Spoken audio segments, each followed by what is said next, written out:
Hi, my name is Nasarong Marzali and this is my team. So we are from English classes. We actually have to conduct an interview about our lecturer who can speak like a very fluent English.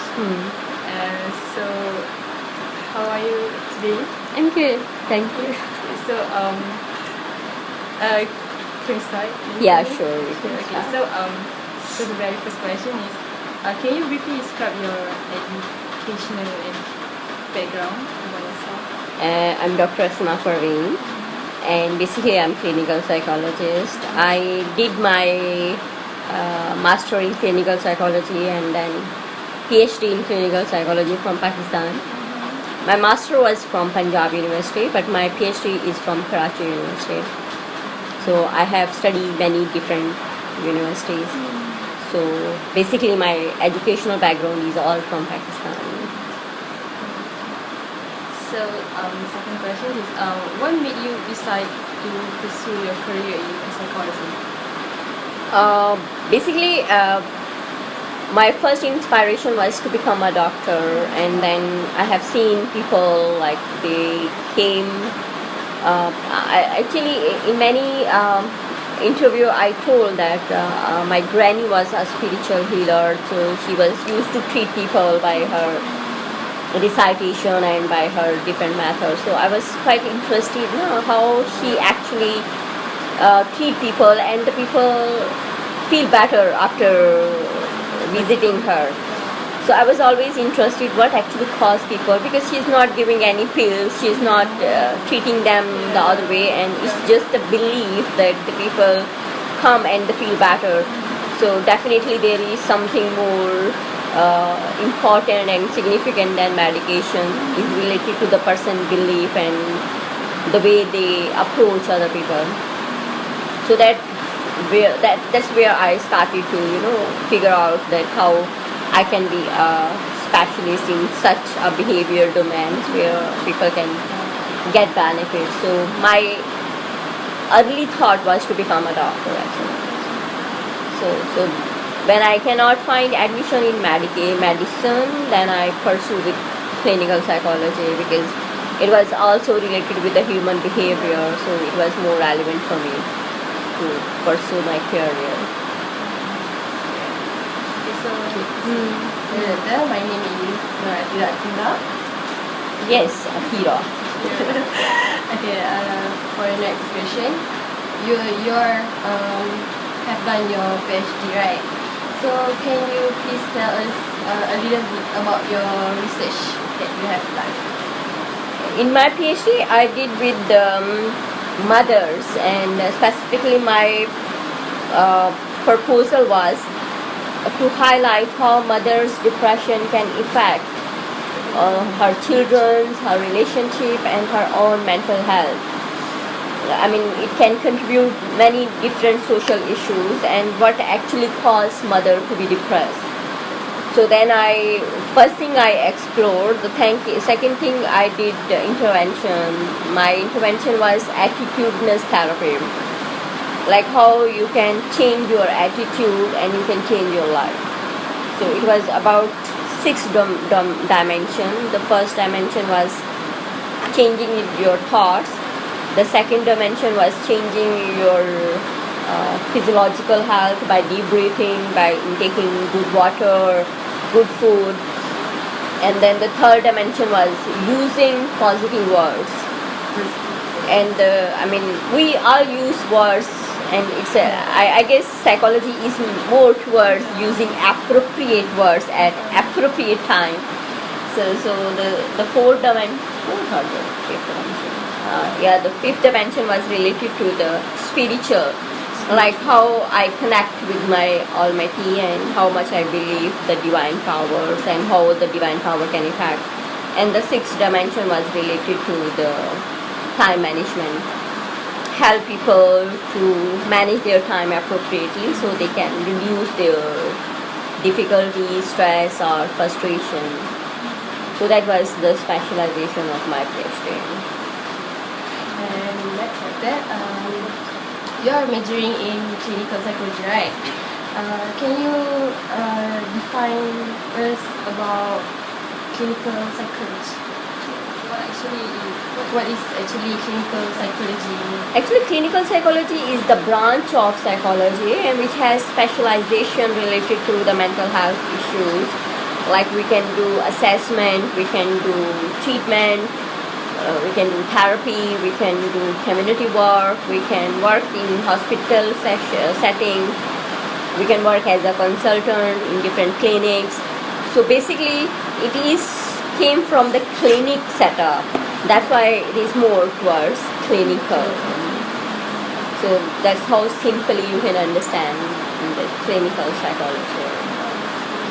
Doctor, I have two questions. First one is, I am from the ID faculty.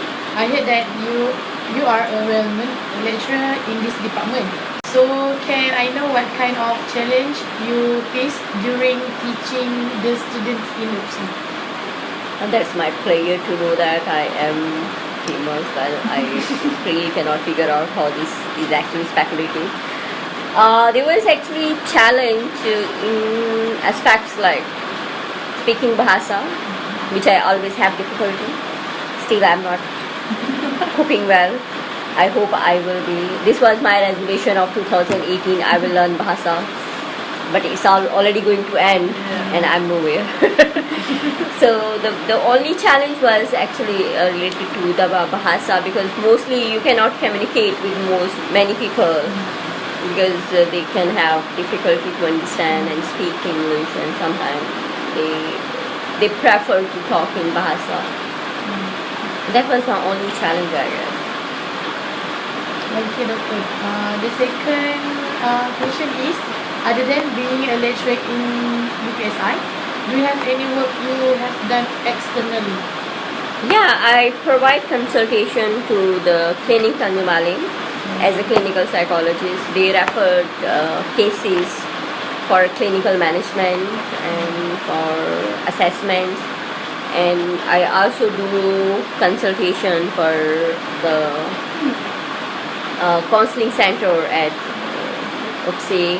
It's just like providing consultation for some cases where they want to consult me as a clinical psychologist.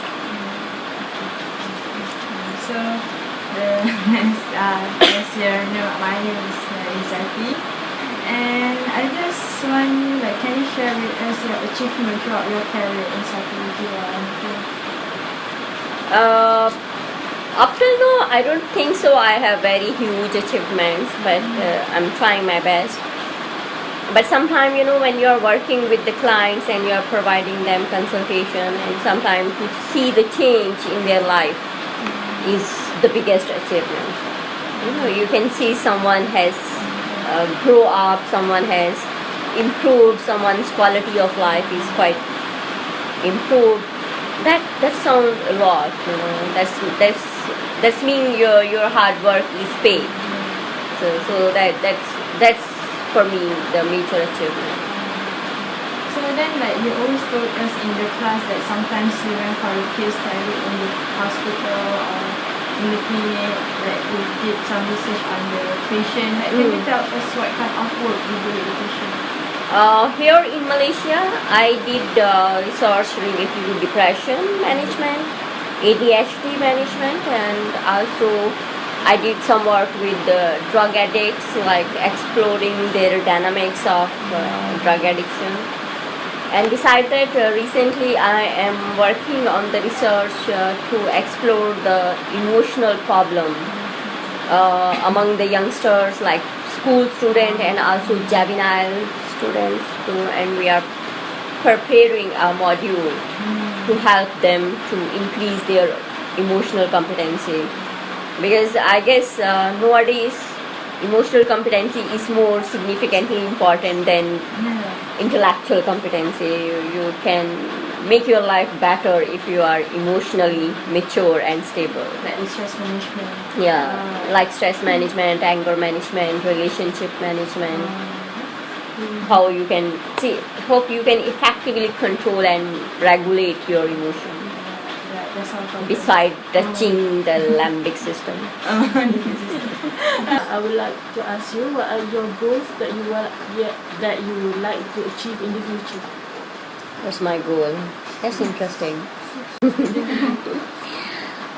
Basically, the first goal is to become professor, and I want to write some books in psychology that can contribute for new generation, specifically how they can get well trained in clinical psychology in reference to my experiences. So maybe that will be the major contribution to write some books and some theses, more research, where I can focus for the new generation help. And beside that, maybe I can, in future, maybe I can open a clinic, personal clinic, where I can announce the people to get consultation and help, maybe free of cost, but it is in future planning, and I need to figure out where I have to open it, where I need to establish. Either I need to establish in Malaysia, or should I go back in Pakistan and practice there? It's like not decided yet, but I will definitely establish my own setup one day. Okay, last but not least, do you have any advice for us to stay motivated in life? If I can look back on my journey of life, I can see that the only thing which helped me to survive, because the difficult times happen with everyone. We all gone through some family, some financial, some relationship. The thing which can help you to stay alive is something that is burning inside your heart. You want something, you desire something. So when you have that passion inside, nothing can makes you fall down. The failures can come and go, but the way you are looking forward for your goal is something that can make difference in life. And sometimes when you achieve your goal and then you look back, oh, it was not that difficult, or maybe that difficulties were not, should not be considered, because what I achieved, that mean a lot. So I think that's what I want to say, like make your goals and fire inside your heart that can make you moving and keeping up, because the surrender with the situation cannot help. Fighting with the situation can help. Let's become the fighter. That's all.